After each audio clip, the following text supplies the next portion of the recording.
So DOM, what is DOM? Document object model. Document object model क्या है?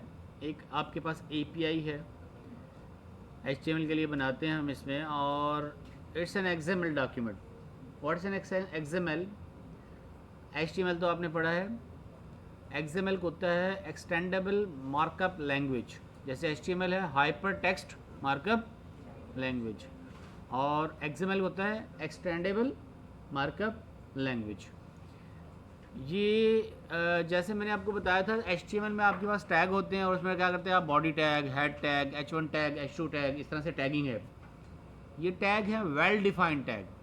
मतलब H1 की जगह आप H11 कर देंगे तो टैग नहीं है, H111 कर देंगे तो टैग होगा? नहीं होगा. बट अगर आप अपने टैग बनाना चाहें, यूज़र डिफाइंड टैग, तो उसके लिए आप लैंग्वेज यूज़ करते हैं, उसका नाम है XML. आप अपने टैग बना सकते हैं. ठीक है. इसकी मैंने एग्जांपल आपको दी थी पिछली क्लास में, जब मैंने कहा था कि अगर मुझे ये बताना हो कि ये मार्कर क्या है, इस मार्कर को मैं बताना चाहूँ, पूरी दुनिया में अलग से आइडेंटिफाई करना चाहूँ, तो इस मार्कर की एक आईडी बनेगी. जैसे आपका CNIC नंबर है, आपका एक बे फॉर्म पे नंबर है ना, इस मार्कर की एक आईडी बनती है. उस आईडी को हम कहते हैं URI, unified resource identifier. Unified resource identifier का मतलब ये है कि ये यूनिवर्सली या यूनिफॉर्म रिसोर्स आइडेंटिफायर है, यूनिवर्सल आइडेंटिफायर है. मल्टीपल नाम यूज़ कर सकते हैं हम इसके लिए. दुनिया में ये कहीं से भी आइडेंटिफाई हो सकता है. तो हम इसको कैसे डिफाइन करेंगे? मैं कहूँगा ये मार्कर मेरे हाथ में है, टीचर के हाथ में है. टीचर कहाँ है? 307 में. 307 कहाँ है?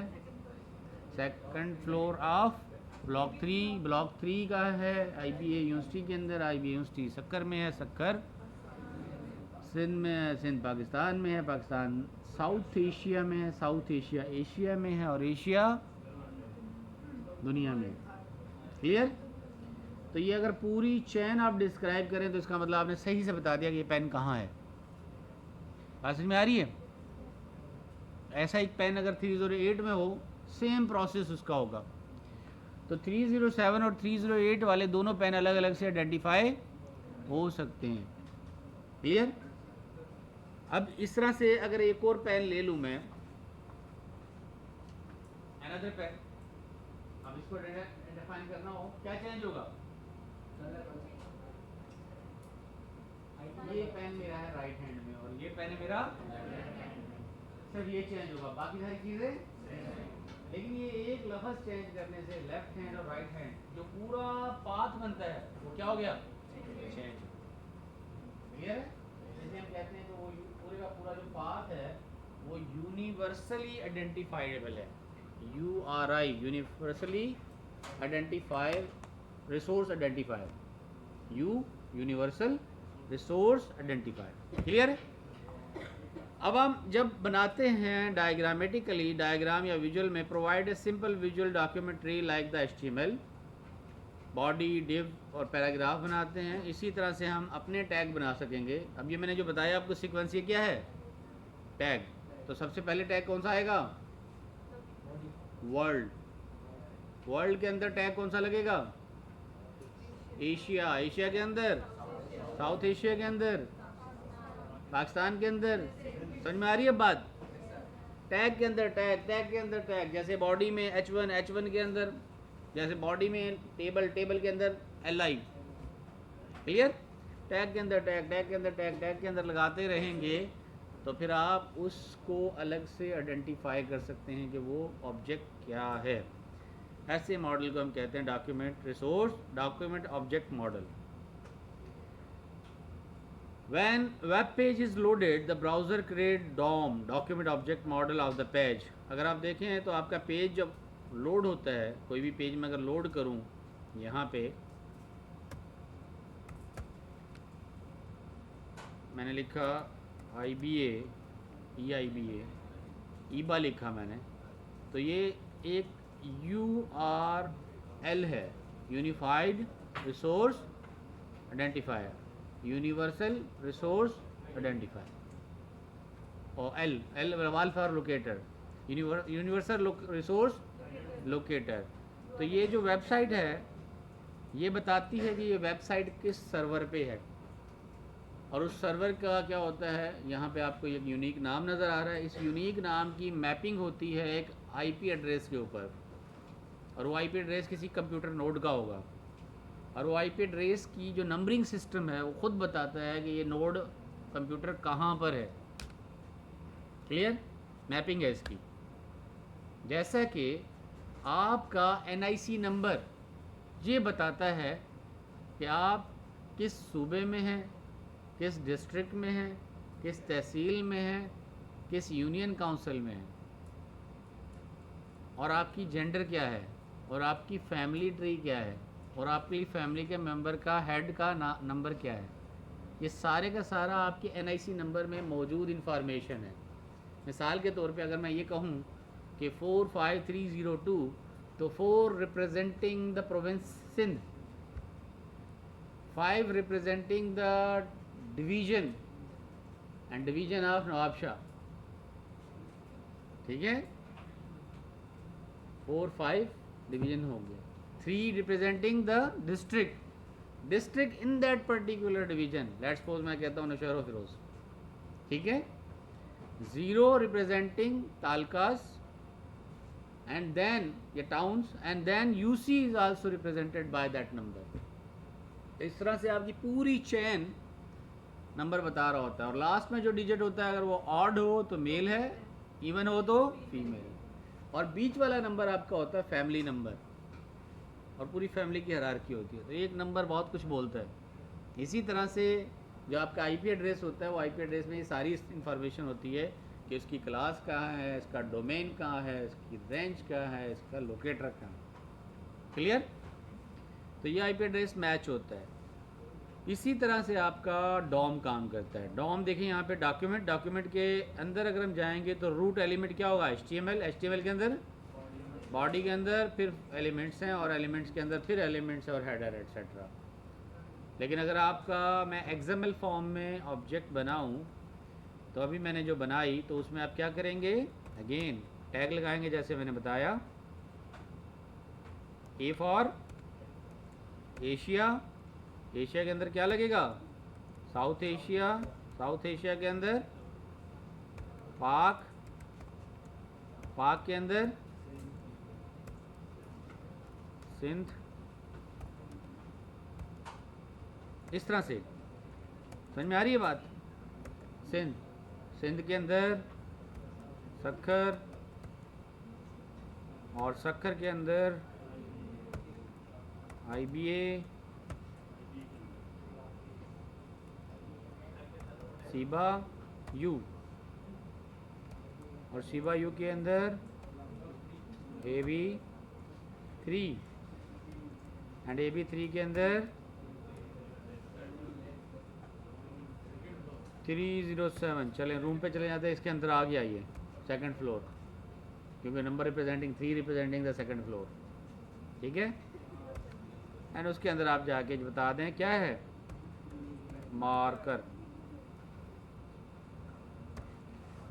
ठीक है, और उसके अंदर लिख दें बोर्ड मार्कर।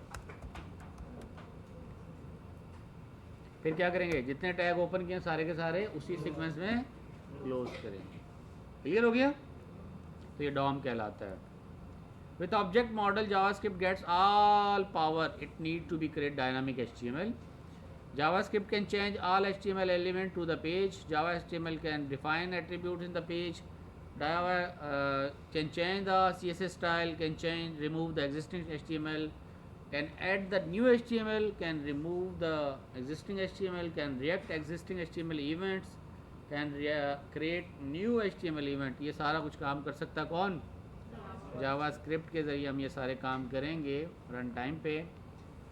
लेकिन हमें बताना पड़ेगा कि इस पेज के अंदर किस टैग के अंदर क्या कंटेंट चेंज करनी, तो पूरी चेन बतानी पड़ेगी ना, पूरा पाथ बताना पड़ेगा। तो उस चेन को बताने के लिए अब HTML पेज नहीं कह रहे हम HTML पेज को डीकम्पोज, उसके टुकड़े टुकड़े करेंगे इस तरह से टैग के अंदर, किसके के अंदर क्या tag. HTML DOM is standard object model programming interface of HTML defines and HTML element आज ऑब्जेक्ट कैसे काम करते हैं, ये ऑब्जेक्ट है। ये मैंने मार्कर जैसे बताया, what is marker, is an object. अब इस मार्कर की कुछ प्रॉपर्टी हैं, वो प्रॉपर्टी क्या है, इसकी एक हाइट है, इसकी एक विड्थ है, इसकी एक लेंथ है, इसका एक कलर है, इसका एक वेट है, इसकी एक कंपनी का नाम है, इसका बार कोड है, इसका कलर है। ये सारी की सारी क्या है, properties. All these are the properties of this object. फिर ये पेन किस लिए इस्तेमाल होता है, इट कैन राइट्स, तो ये इसका मेथड हो गया। फिर इवेंट है, फिर इवेंट भी है इसके साथ। कौन से इवेंट है, ओपन, क्लोज, ठीक है, तो ये इवेंट्स हो जाएंगे। इसी तरह से अगर कोई इमेज है, आपने वेब पेज के ऊपर एक इमेज लगाया, वेब पेज पे इमेज जो लगाएंगे, इमेज की क्या होगी, डायमेंशंस होंगी, हाइट और विड्थ, इमेज की रेजोल्यूशन होगी, इमेज का नाम होगा, इमेज की एक्सटेंशन होगी कि जेपीजी है, जिफ है, टिफ है, क्या उसकी एक्सटेंशन है, किस टाइप का इमेज है। क्लियर, ये सारी की सारी क्या होंगी, प्रॉपर्टीज़ होंगी, ठीक है। इमेज के कुछ मेथड हो सकते हैं, आप इमेज पर डबल क्लिक करते हैं, इमेज क्या हो जाता है, बड़ा, इन लार्ज, रिड्यूस करते हैं डायमेंशन, मोबाइल ऐप पे करते हैं ना, मोबाइल में बड़ा करके देखते हैं, छोटा करके देखते हैं, बड़ा करके देखते हैं, छोटा करके देखते हैं। These are the methods in large and reducing the size. फिर जब आप बड़ा करके देखते हैं, कैसे करते हैं, क्लिक करते हैं, सिंगल क्लिक पे क्या होगा, डबल क्लिक पे क्या होगा। तो click is an event, event पे रिएक्शन होता है, action has reaction but different direction, Newton third law. तो इवेंट पे क्या होगा, एक्शन होगा, एक्शन के रिएक्शन में मेथड एग्जीक्यूट होगा। Event is action, double click करना, तस्वीर का बड़ा हो जाना क्या है, मेथड जो उस इवेंट के रिएक्शन में होगा। क्लियर, तो यहाँ पे हमारे पास डॉम के अंदर ऑब्जेक्ट में ये मेथड्स होंगे। In other words, DOM is a standard for how to get, change, add, delete HTML element. Accessing element, अब एलिमेंट को एक्सेस करना है, इसके डिफरेंट तरीके। गेट एलिमेंट बाय आईडी, अभी जो मैंने आपको मार्कर का पूरा पाथ बना के दिया था बोर्ड मार्कर।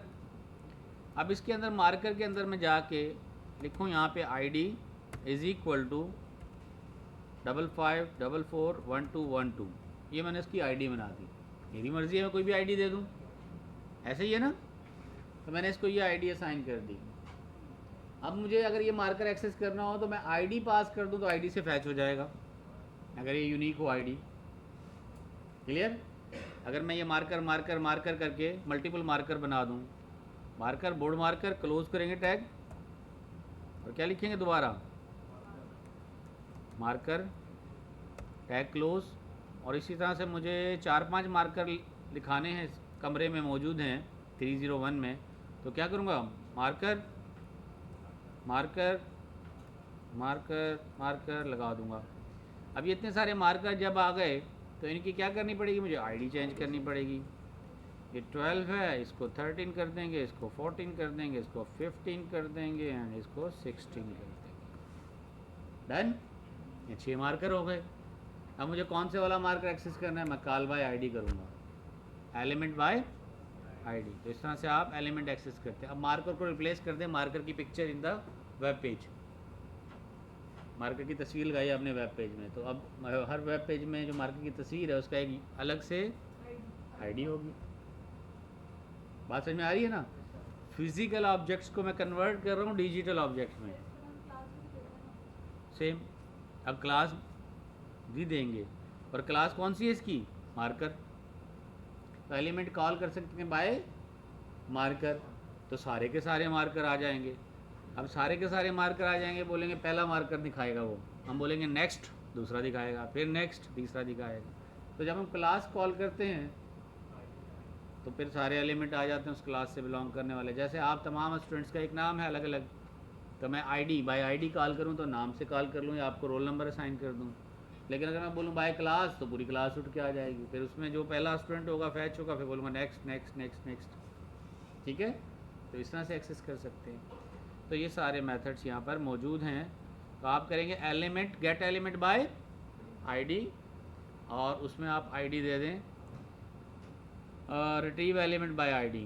तो हम कहेंगे const header, header document dot gate element by ID. ID आप नंबर की भी दे सकते हैं, एलिमेंट आईडी आप नाम की भी दे सकते हैं। तो यहाँ पे नाम दिया उसने, आईडी क्या है, हेडर।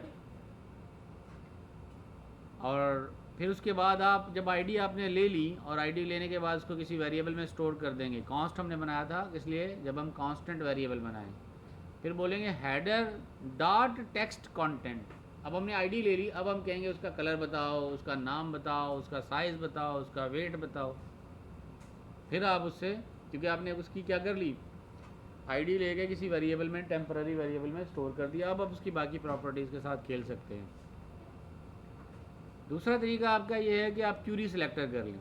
क्यूरी सिलेक्टर क्या करेगा, return the first element matching the specified CSS selector. अभी मैंने बताया जैसे अगर मैं बाय क्लास कॉल करूँगा तो क्लास को पूरी को पिक कर लेगा, लेकिन किसको लेके आएगा, पहले दिखाएगा फर्स्ट स्टूडेंट को।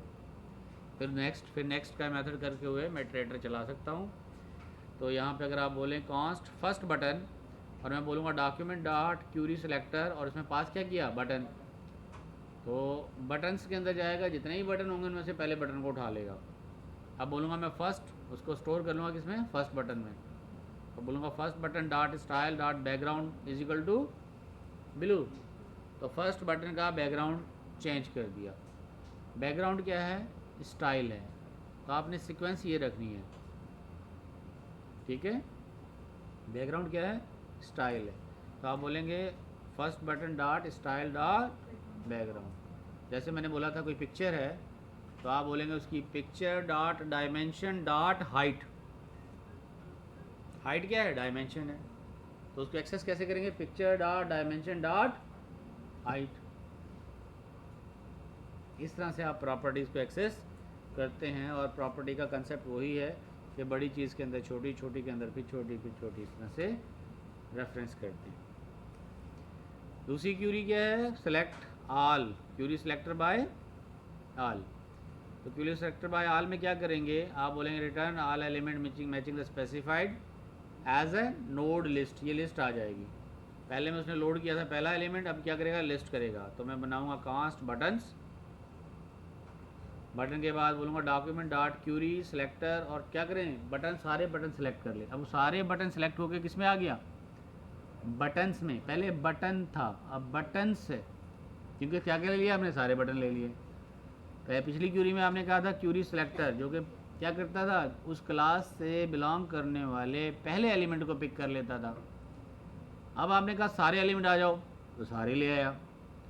अब सारे को एक्सेस करना है one by one, one by one, one by one. कैसे एक्सेस करेंगे, फॉर लूप लगाएंगे। अब कौन सा लूप, फॉर लूप। अभी आपने पढ़ा है फॉर लूप, तो इसमें बोलेंगे फॉर ईच, हर बटन के लिए। और बटन में स्टोर करेंगे, एक नया वेरिएबल बनाएंगे, इसका नाम क्या है, बटन। बटन्स के अंदर बटन है।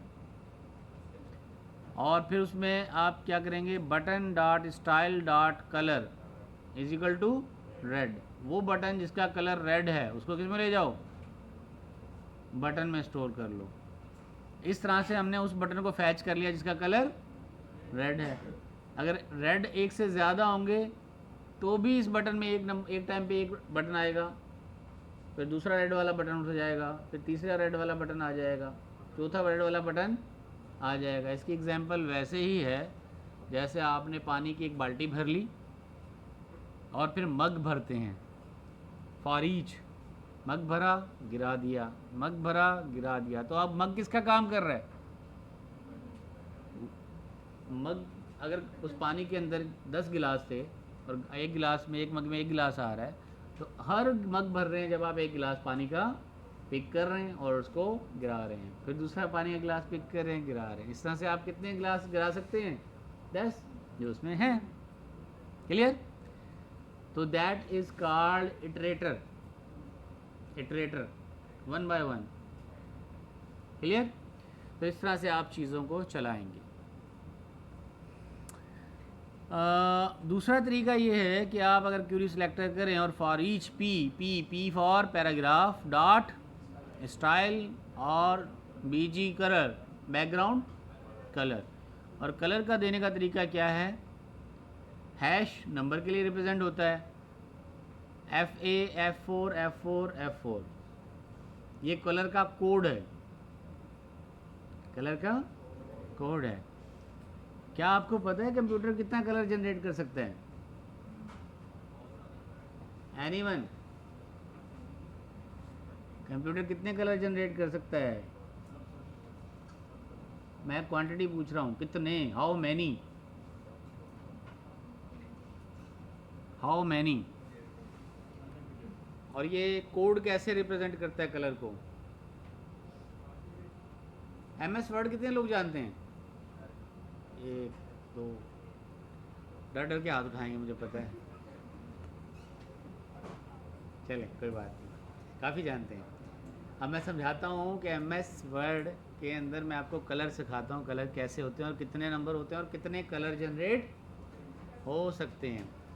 ये मैंने आपके सामने MS वर्ड ही खोला हुआ है, इसी से मैं समझाऊँगा आपको,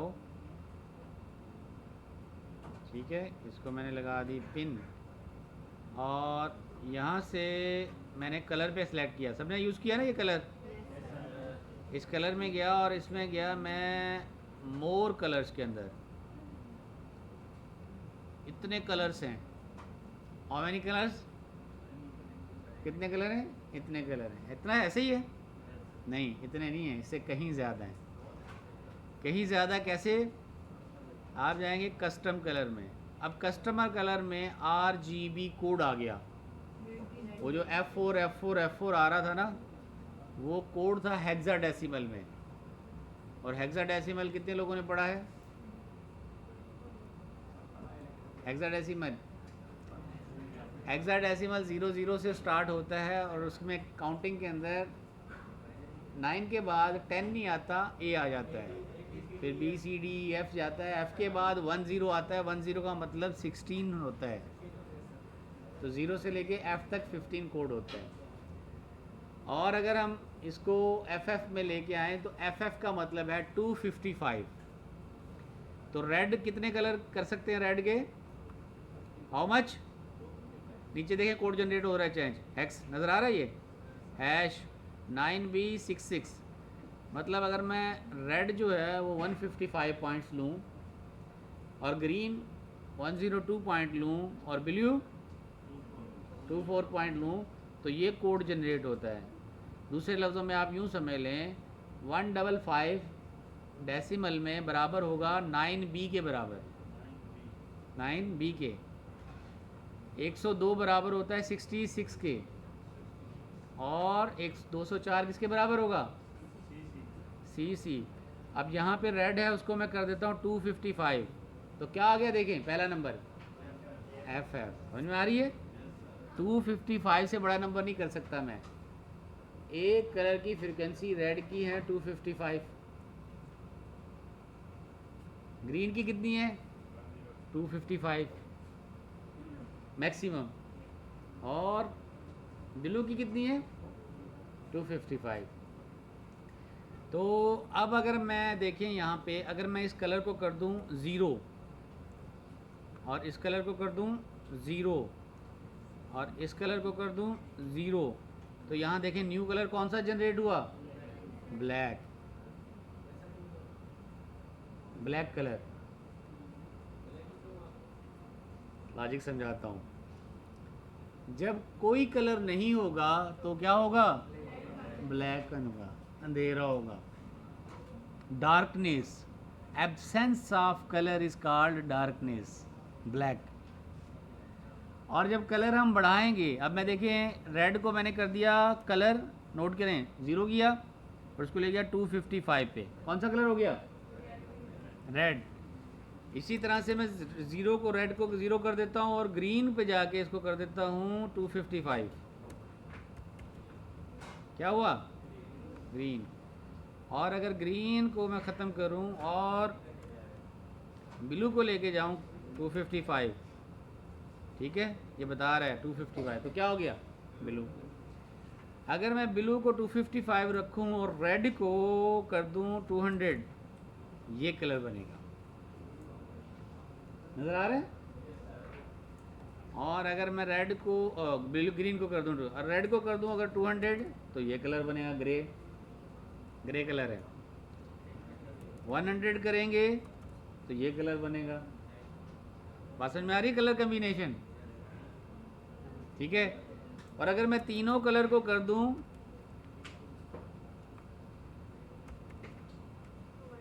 तो क्या हो गया, वाइट। अब वाइट की लॉजिक समझें। The maximum colour of each possible colour is called white, मतलब ब्राइटनेस, मतलब मैक्सिमम ब्राइटनेस। इसका मतलब ये हुआ कि जो फरिश्ते हैं उनका कलर क्या है, ब्राइट, और वो हमें नज़र नहीं आते। दे हैव हाईएस्ट कलर्स, उनके पास क्या है, नूर, रोशनी। दे आर मेड ऑफ नूर, और नूर नज़र नहीं आता। और क्यों नज़र नहीं आता, कि जो कलर की मैक्सिमम इंटेंसिटी है वो हमारी आंख देख नहीं सकती। कलर्स की मैक्सिमम इंटेंसिटी हमारी आंख देख नहीं सकती, और मिनिमम इंटेंसिटी भी नहीं देख सकती। आपने पढ़ा होगा, अगर किसी ने फिज़िक्स अच्छी तरह से पढ़ी हो बगैर कॉपी के, तो अल्ट्रासाउंड सुना है नाम,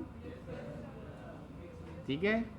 चूंटी की आवाज़ भी सुनाई नहीं देती और बम ब्लास्ट की आवाज़ भी सुनाई नहीं देती, ठीक है। तो आपकी जो 20 हर्ट्ज से 20 मेगाहर्ट्ज, 20 हर्ट्ज टू 20 मेगाहर्ट्ज के दरमियान आपकी फ्रिक्वेंसी ऑडिबल है, उसके अलावा फ्रिक्वेंसी ऑडिबल नहीं।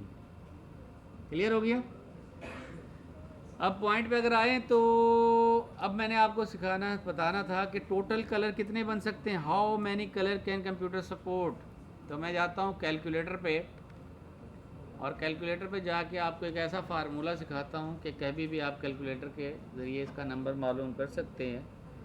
कैलकुलेटर पे जाके आप लिखेंगे 255 multiply with 255 multiply with 255, that's the number of colors can be supported by computer। कितने बड़े ये नंबर, कितने हैं ये, 16 बिलियन।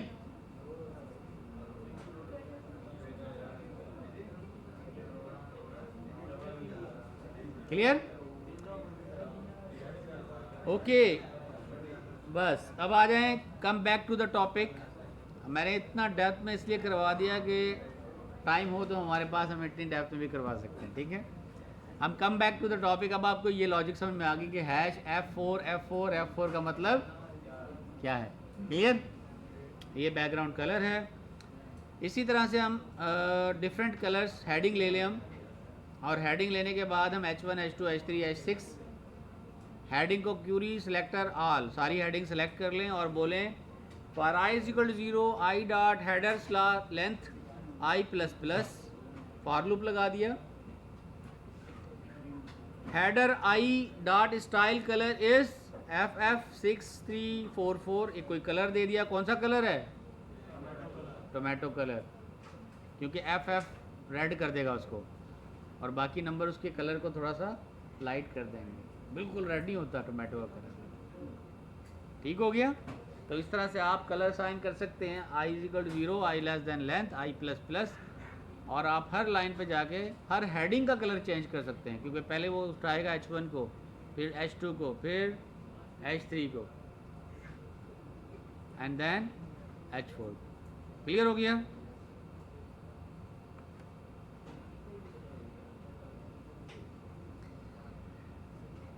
ओके अब आप चलते हैं आगे। Update the item description, find all element with the class description and update their text content to update description. आपने डिस्क्रिप्शन ले ली किसी एलिमेंट की और उस डिस्क्रिप्शन को चेंज करना चाह रहे हैं, तो उसको कैसे लेंगे, const description is equal to document dot query selector for all, लेकिन प्रॉपर्टी कौन सा लेना चाह रहे हैं, डिस्क्रिप्शन, तो बोलेंगे डॉट डिस्क्रिप्शन, जिसके अंदर भी एलिमेंट के अंदर डॉट डिस्क्रिप्शन यानी डिस्क्रिप्शन लिखी हो वो पिक कर लेगा।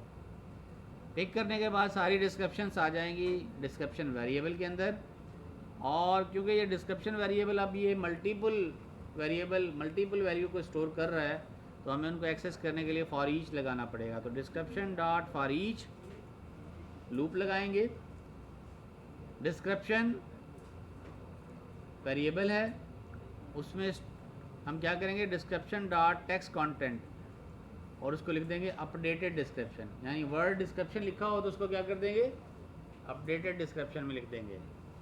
तो इस तरह से हम जितनी भी डिस्क्रिप्शन आपके पास मिलेगी, वर्ड जहाँ जहाँ डिस्क्रिप्शन मिलेगा उसको हम कह देंगे अपडेटेड डिस्क्रिप्शन। लेट्स सपोज आपके पास टाइम टेबल आया है एग्ज़ाम का, अब टाइम टेबल जहाँ जहाँ लिखा हो आप कहते हैं उसको करते हैं रिवाइज्ड टाइम टेबल, तो चेंजेस आई हैं तो वहाँ क्या लिख दें, रिवाइज। तो पहले सबसे पहले आपको सर्च करना पड़ेगा टाइम टेबल कहाँ कहाँ लिखा हुआ है, उन तमाम जगहों को पिक करेंगे और अपने पास स्टोर कर लेंगे, फिर हर प्लेस होल्डर पे जाएंगे और उस प्लेस होल्डर पे उसको चेंज कर देंगे किसमें, रिवाइज डिस्क्रिप्शन में, तो वहाँ लिखा आएगा रिवाइज टाइम टेबल। अब आते हैं टूवर्ड्स हम इवेंट की तरफ। इवेंट जैसे मैंने बताया था कि आप क्लिक करते हैं, प्रॉम्प्ट करते हैं, कोई एक्शन लेते हैं, तो जब आप कोई चीज़ चेंज करेंगे दैट्स कॉल्ड इवेंट, एक्शन। अब हम यूज़ करेंगे यहाँ पे कीप करेंगे लूप, वाइल लूप यूज़ करेंगे, asking user to for their name until they enter it, then display it as an alert. Let user name is equal to null, फिलहाल में user का नेम कोई नहीं है हमारे पास। फिर बोलेंगे while user name is not equal to null, जब तक खाली होगा नाम में कुछ नहीं दिया यूज़र ने, हम यूज़र को बोलेंगे अपना नाम इंटर करें, प्लीज़ एंटर योर नेम। जब यूज़र नाम इंटर करेगा वो किस वेरिएबल में स्टोर हो जाएगा, यूज़र नेम में। अब यूज़र नेम में वेरिएबल स्टोर हो गया, जैसे ही स्टोर हुआ उसके बाद आपने क्या किया, वेलकम टू उस यूज़र का जो नाम होगा प्रिंट करवा देंगे। तो इस तरह से आपने क्या किया, आपने प्रॉम्प्ट के ज़रिए एक्शन दिया, और प्रॉम्प्ट के ज़रिए एक्शन परफॉर्म हो गया, यानी यूज़र ने नाम लिख दिया, तो फिर दूसरा अलर्ट इन एक्शन है। प्रॉम्प्ट इनपुट एक्शन है और अलर्ट आउटपुट एक्शन है। प्रॉम्प्ट इनपुट ने उस आपसे इनपुट लिया और अलर्ट ने क्या किया, आउटपुट दिया। तो इस तरह से आप डिफरेंट एक्शंस को परफॉर्म कर सकते हैं। क्लियर है?